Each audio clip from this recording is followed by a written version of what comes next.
So, J. Ruud, what lovable book are we talking about today? Well, Stacey Margaret Jones, I'll give you a hint. Route 66. The only thing that comes to mind is a novel I know you don't like, which is On the Road by Jack Kerouac. You're right. I don't like that book. And it's not on my 100 most lovable novels list. Well, I'll need another hint. Okay.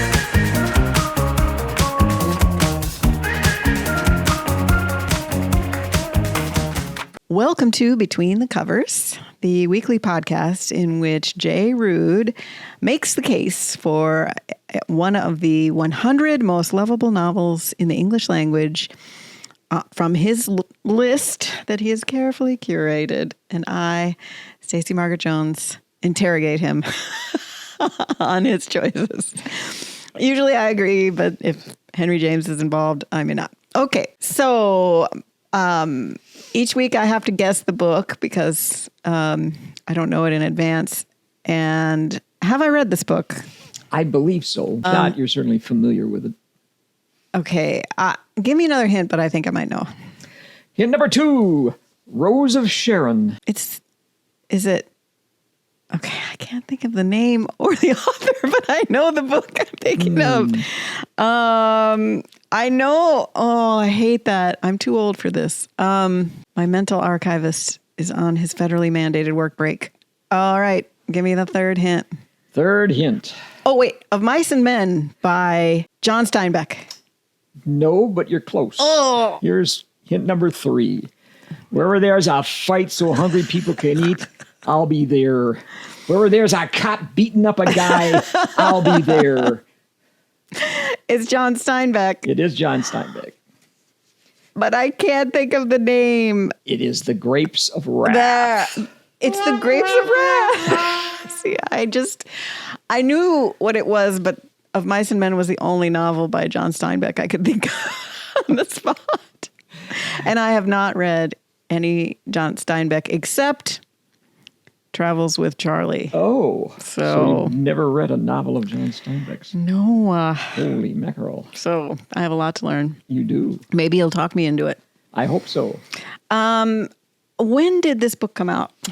This book came out in 1939. The Grapes of Wrath by John Steinbeck came out in 1939. Almost. Well, World War II started in Europe at the time it came out? I'm not sure what time of year it came out. Okay.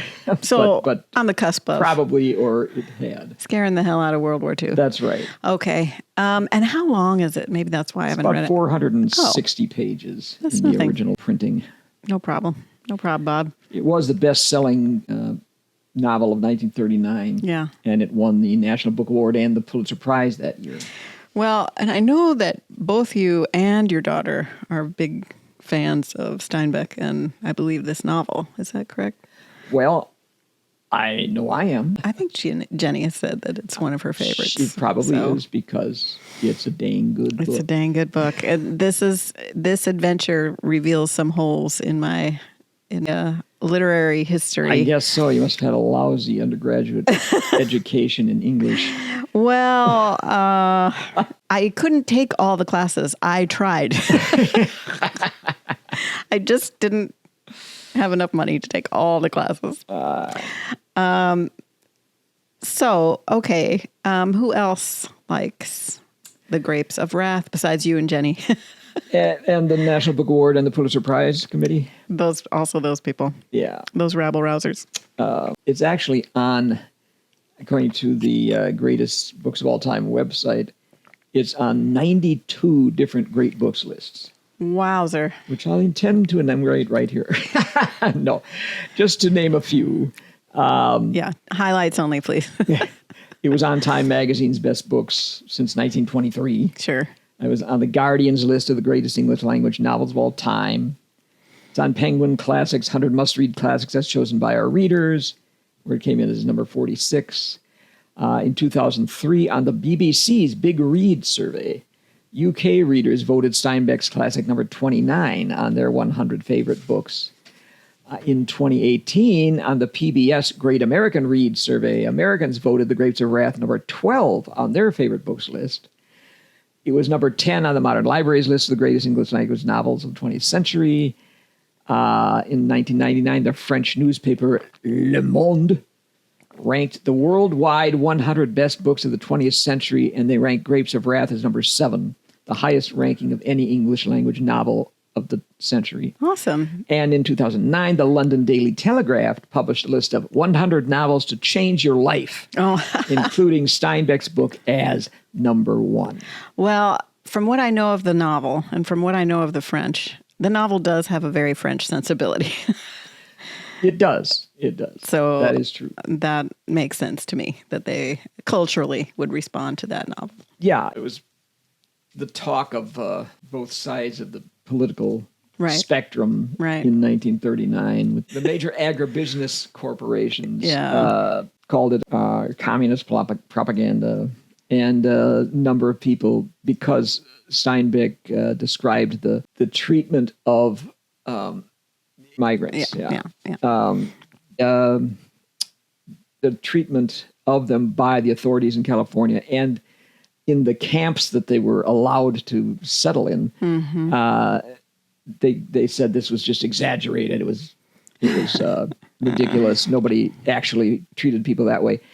But Steinbeck himself had written a series of articles for the San Francisco News in October of 1936, which were entitled "The Harvest Gypsies," and he discussed the plight of migrant workers in California in those articles. He interviewed many families in the migrant camps in San Joaquin Valley, and he also lived among them for a while. So he was so moved by the poverty and the desperation of the people and so angry at what he had learned that he felt compelled to write this novel. So there was a journalistic foundation because he interviewed people and he did research. And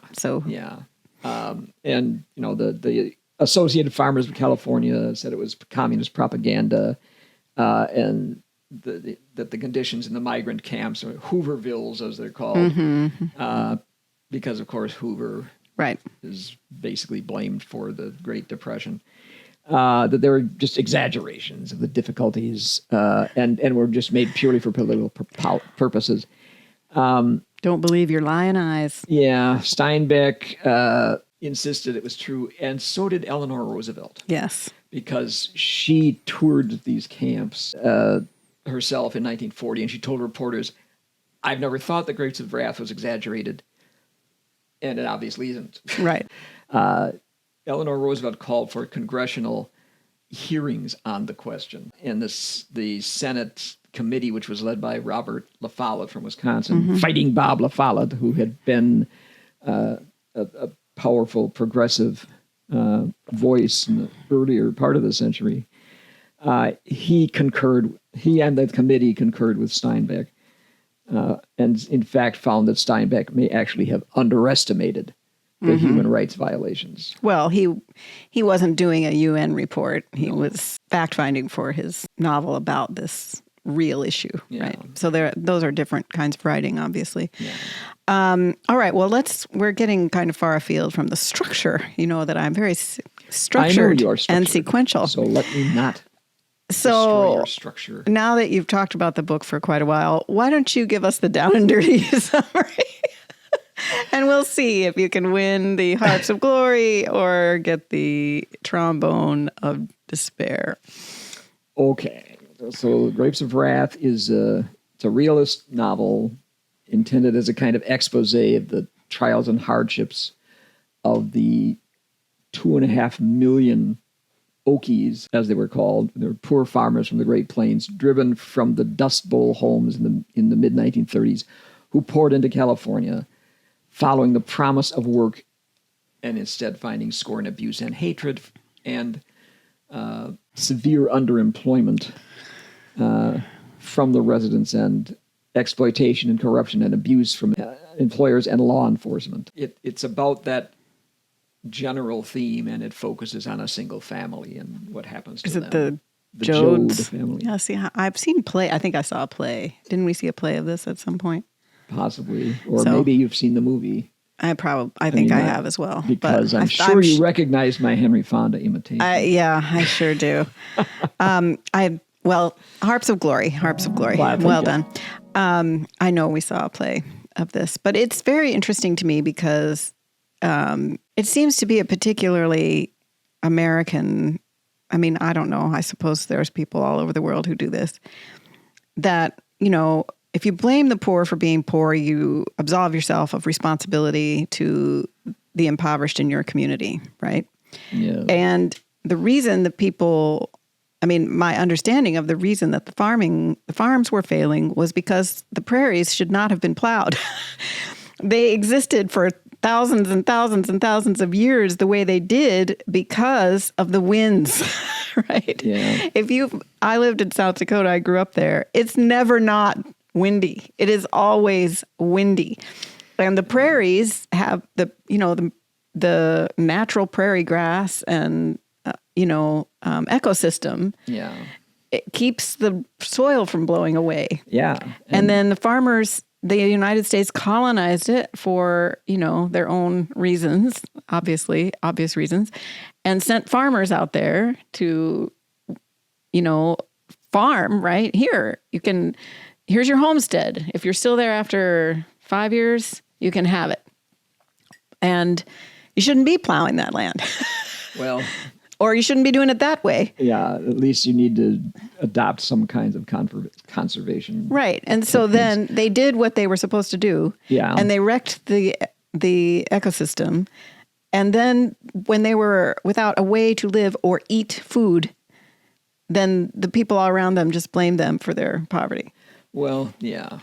And there were several years of drought before about 1935, which is when the Dust Bowl kind of which is exacerbated by the fact that that land was not conserved in a... And so a lot of the Okies, including the Joad family, didn't own their own land. Right. They were either farming it as tenant farmers, or they had mortgaged the land to the banks because they, after these bad harvests and years of drought, they had mortgaged what land they did have if they owned it, and the banks collected. I mean, the banks decided essentially they weren't going to get their money, and then foreclosed on all these people. Or there was some huge company that bought up a great portion of land and threw everybody off. Out of business. All right. So we've kind of already started this, but why do you love this book enough to put it on your list? Okay. Steinbeck really knew a lot about what he was writing about because he had done all these articles and done all this research. Right. And he didn't just read about it. He went and saw it for himself. Yeah. And so what we get is a very interesting structure where you have alternating chapters. One that talks about the overall economic plight of the farmers, or the overall problems that they run into when they get to California. And then a chapter specifically focusing on the Joad family. Okay. So you see the big and the macro and the micro. Exactly. Okay. You see the big picture, and then you see how it affects specific individuals. The intimacy of poverty and destabilization. Yeah. The Tom Joad, who's essentially the protagonist of the novel, he's just gotten out of prison in the beginning, and he's going back home to the farm that his father has. I want to back up. So he's gotten out of prison? Yeah, he's been in prison for 4 years. Why was he in prison? For killing a guy in self-defense. Oh, okay. So they only gave him 7 years, I think, and he was out in 4. But he is on probation, and he is not supposed to leave the state. Where does he live? In Oklahoma. Okay, so he's not just like...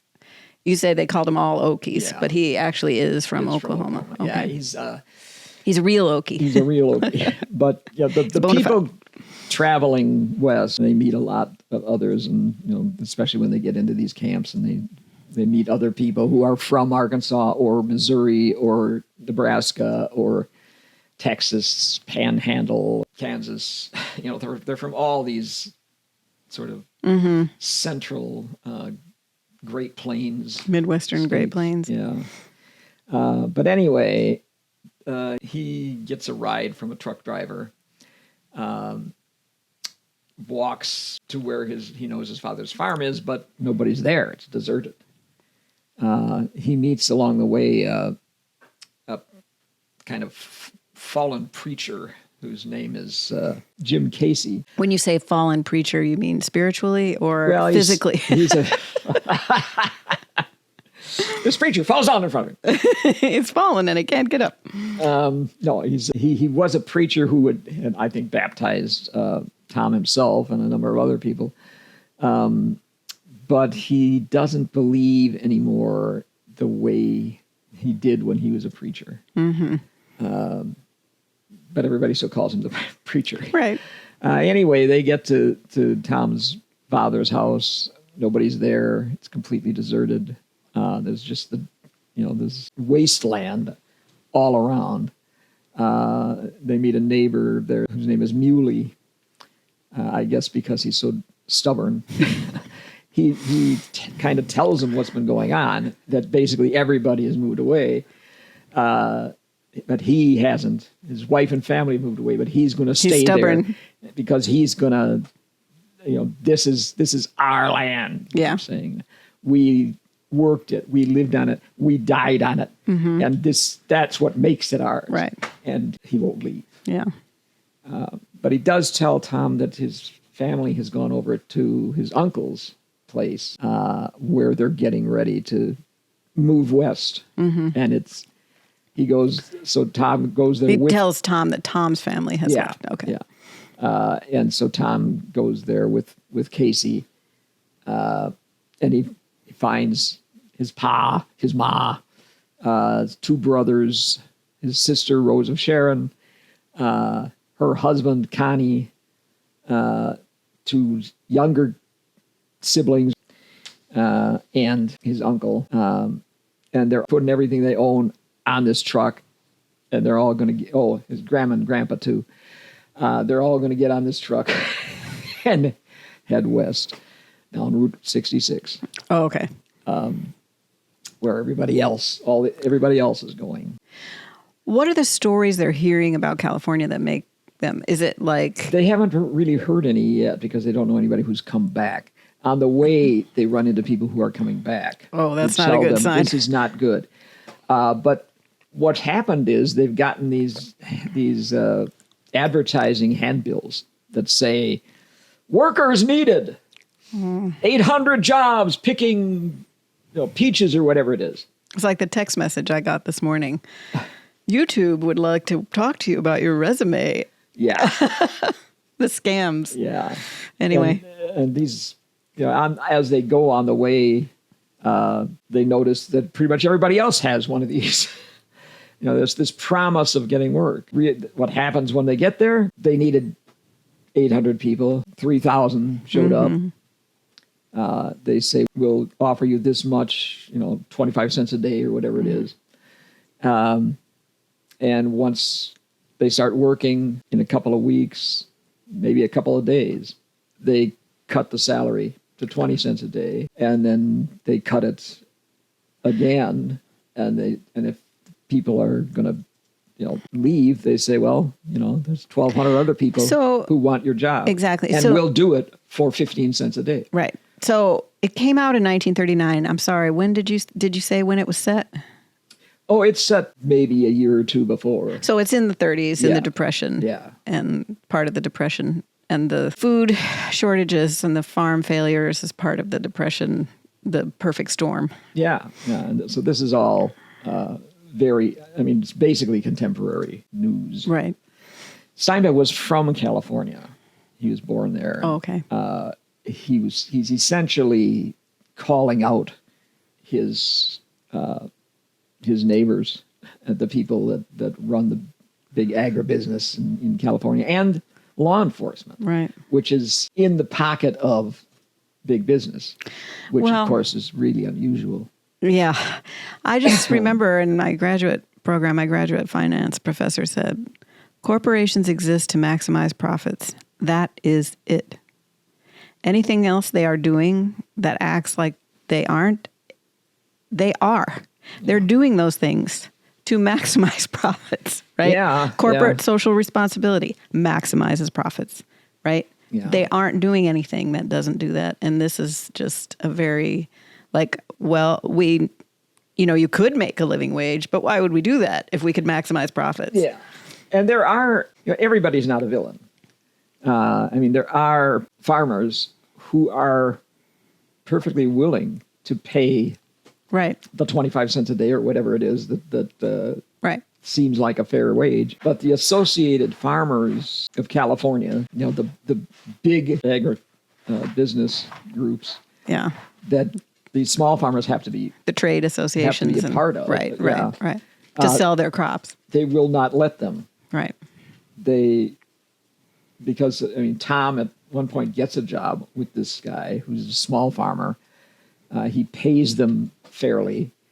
Finally, he tells them after a few days, I can't keep paying you this because the organization won't let me. So it's set up so that even if you have good intentions, the ones who are in charge won't let you. The weight of the system is too much. And, well, it goes back to, I think we've talked about that on this before, the system produces what the system is designed to produce. And that system is designed to produce bigger profits for bigger producers, right? Yeah. And you have to drive the wages down for everybody so that you can get away with paying low wages, right? Yeah.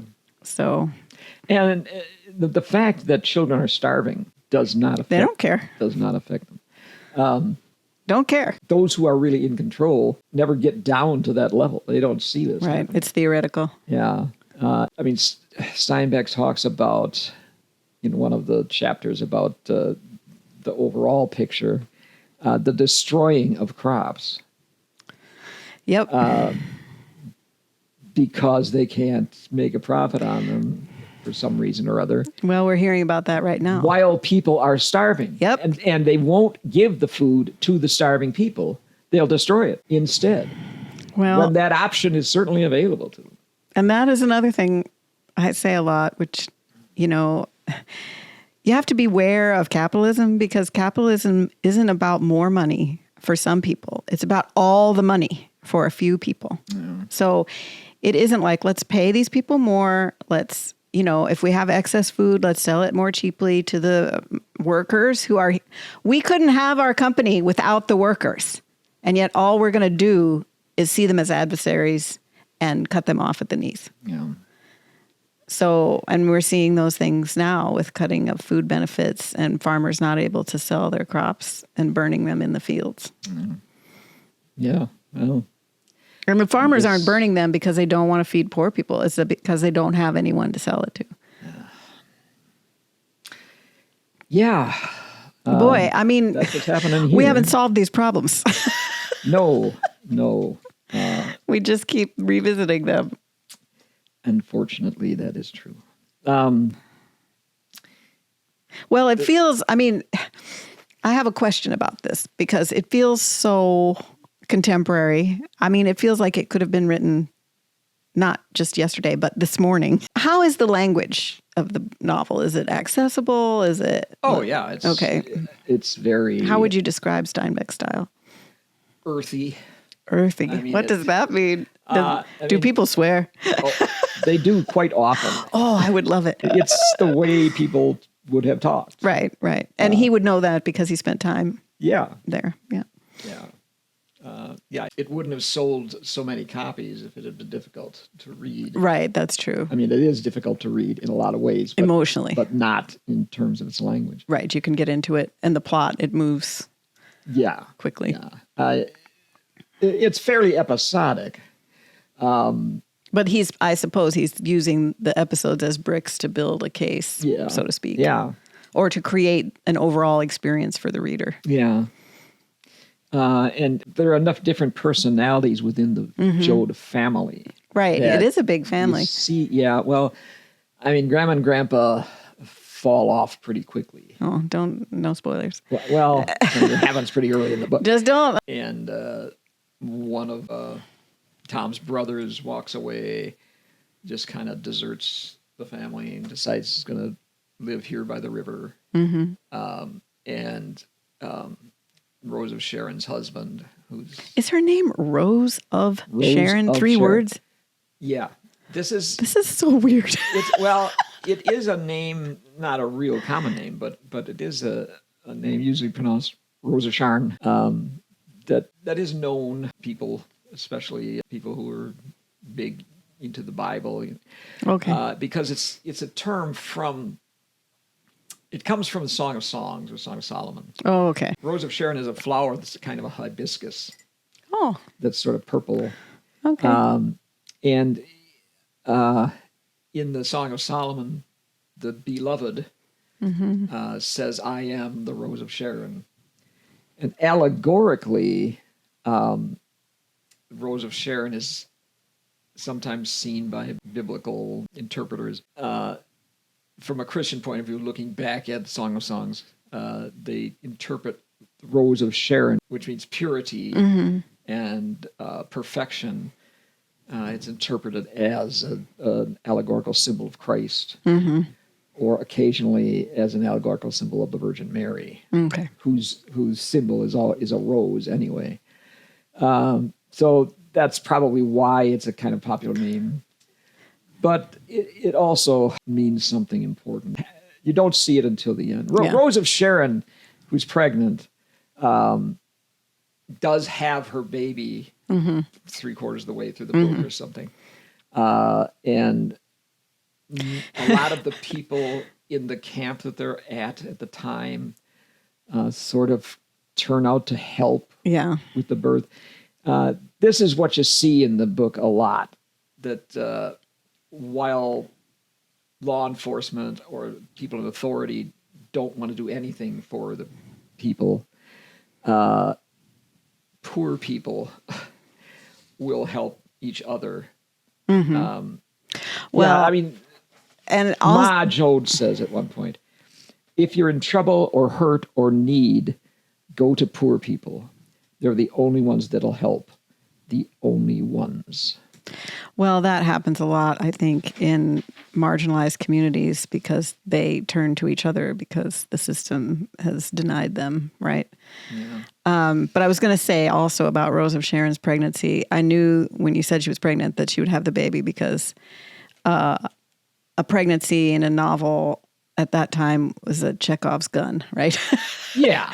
If somebody's pregnant, somebody's going to have that baby. Yeah. Well, sure.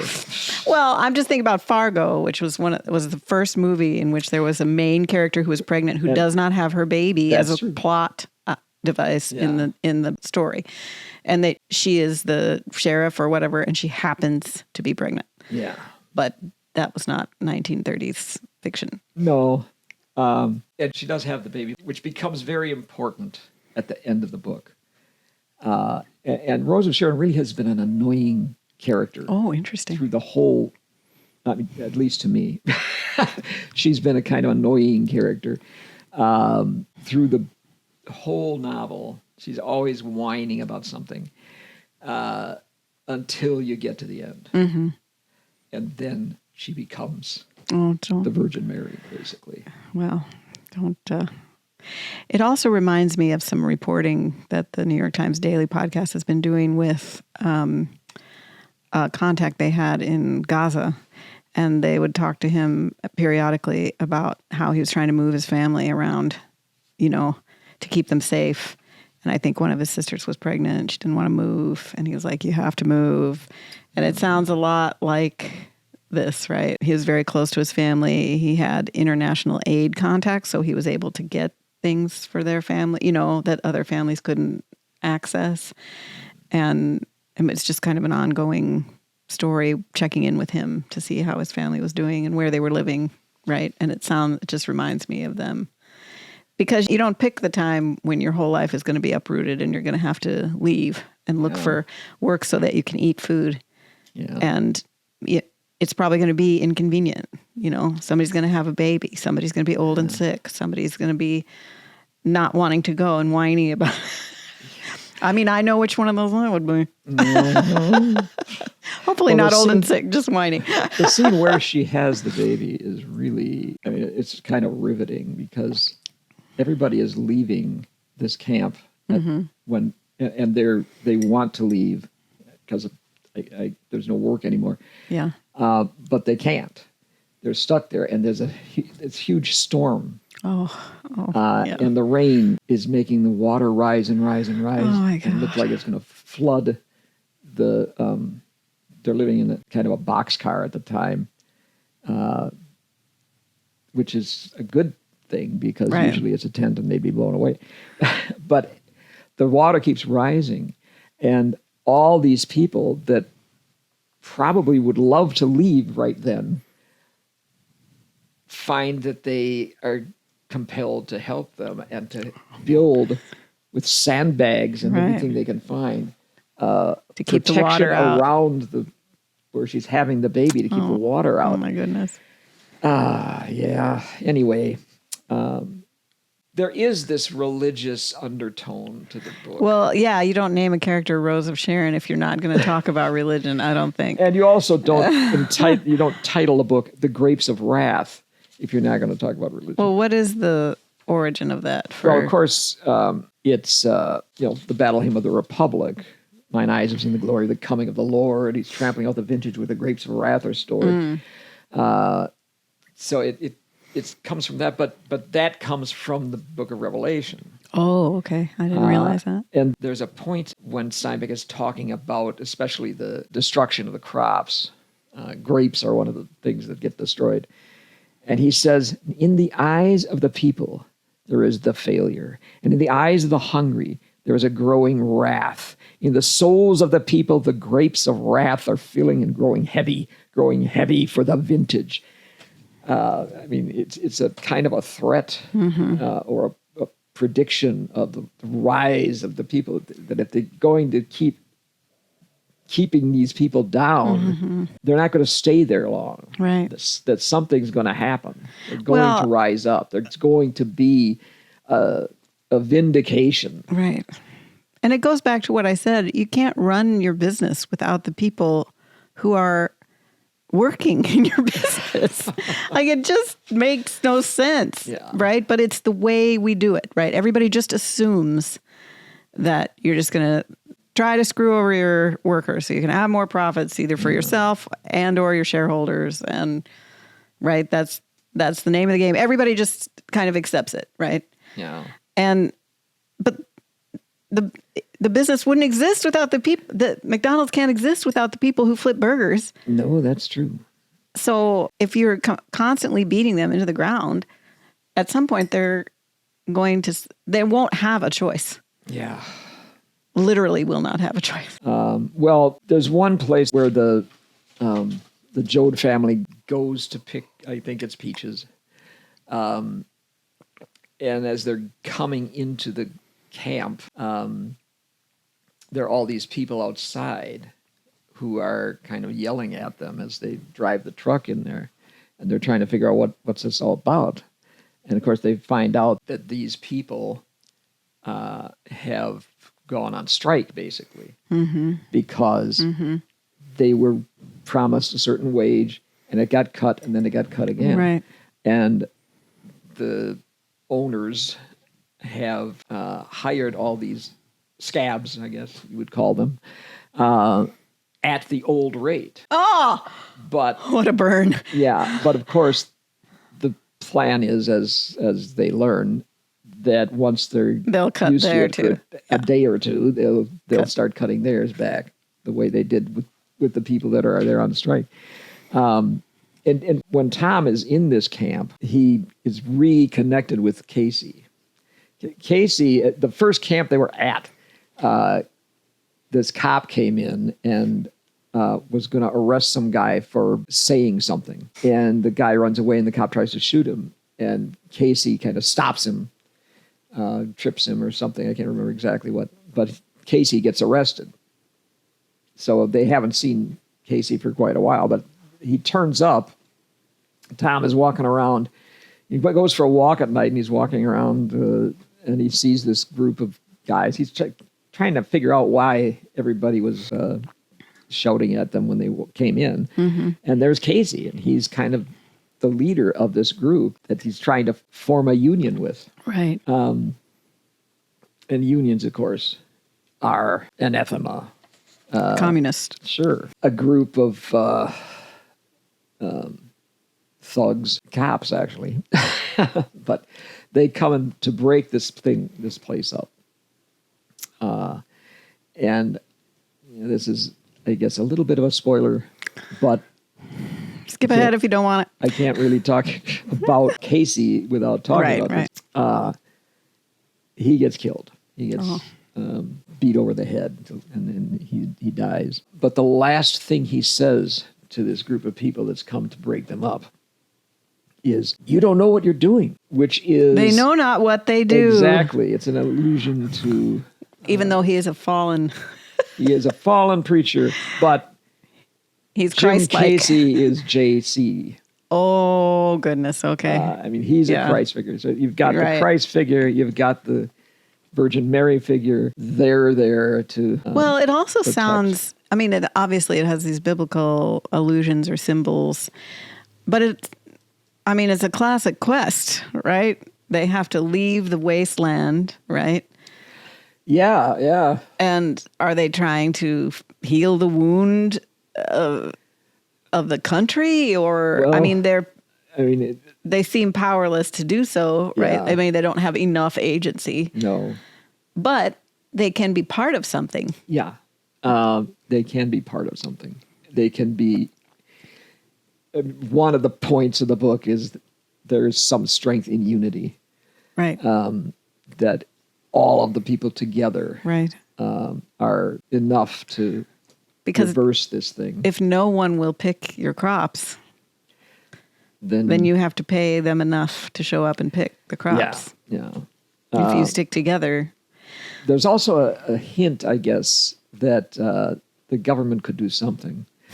Because the one camp that they stay at that's decent is a government camp. Okay. There are a few of these around. Right. And they're run democratically. The different parts of the camp elect people to represent them. Right. They make their own laws that apply within the camp. Right. And of course, the people around them want to get rid of these camps, these government camps, because they give these people ideas that then they're not motivated to actually work. have some, actually have some agency. Because they treat them with human dignity. Or acknowledge their dignity as humans. Yeah. And there's a plot that Tom becomes, and the people who run the camp become aware of the local people planning to come in and start a fight. Oh. And the police are ready as soon as that happens to come in and arrest the Okies and shut down the camp. Right. Because, Yeah, we understand. Yeah. As I said, it sounds like it could have been written this morning. Yeah. Well, what else is lovable about this novel? How did it make your list? I haven't got around to talking about Tom Joad much, but he develops this feeling of unity with the rest of his people, and he mainly he learns it especially from Casey, and he knows that he has to leave the family. The family is really important in the book. And it's falling apart because all these people have left or died, and they're trying to stay together. But maybe it would be better if the one son leaves and becomes a car mechanic because he can do that. That kind of dire situation is always going to pull people apart because it's so destabilizing. Yeah, and they're and unpredictable. The father of the family feels like he's powerless. Right. That he just has to go along. He doesn't know what to do. So it's really held together by Ma Jode. And there's a scene where Tom tells her that he has to leave because when Casey was killed, he thinks he killed the guy that killed Casey. It was in the dark, and he didn't stay around to find out if the guy was dead. But he had gotten hit with a club so that his face is swelled up. Tom's?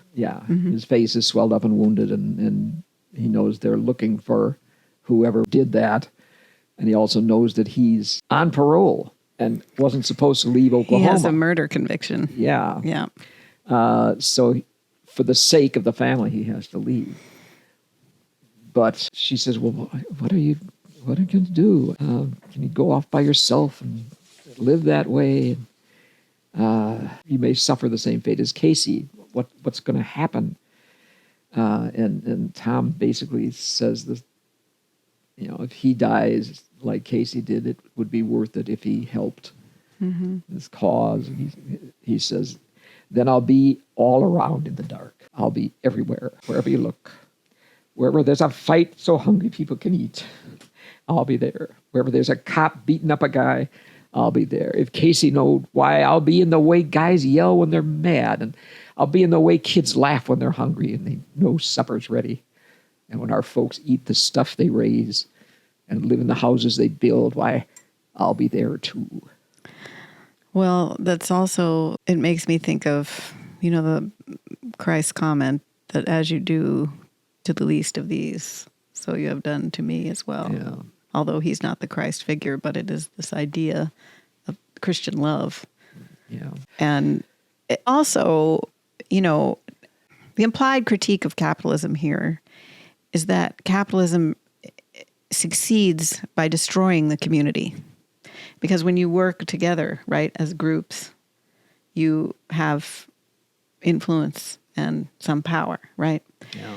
And when you can pull people off, right, to work, to cross a picket line, or, because they're wanted for a crime or whatever it is, you weaken the collective force of the community, right, where people are caring for each other. So I'm hearing that in what you're talking about. Yeah. And that in this case, he feels like he has to leave in order to protect the family. Yeah. And yet, of course, leaving is weakening them as a group at the same time. Yeah. So, it's the damned if you do, damned if you do. The catch-22. Yeah. You can't, if you stay, you're making the family vulnerable. Yeah. If you leave, you're making the family vulnerable. Yeah. More vulnerable. Yeah. But, it sounds like it's a pretty good representation of the push and pull of American capitalism. But I like the idea of the macro and the intimacy of the micro view. Barbara Ehrenreich is a reporter, journalist, and she has a novel called Nickel and Dimed. It's not a novel, it's a kind of reportage. She goes and lives in various American cities and lives on minimum wage. Yeah. And writes about how impossible it is to do that, right? Yeah. And so she does, she can report. Throughout the book, we have the macro concepts, right? But she lives the micro, the actual existence.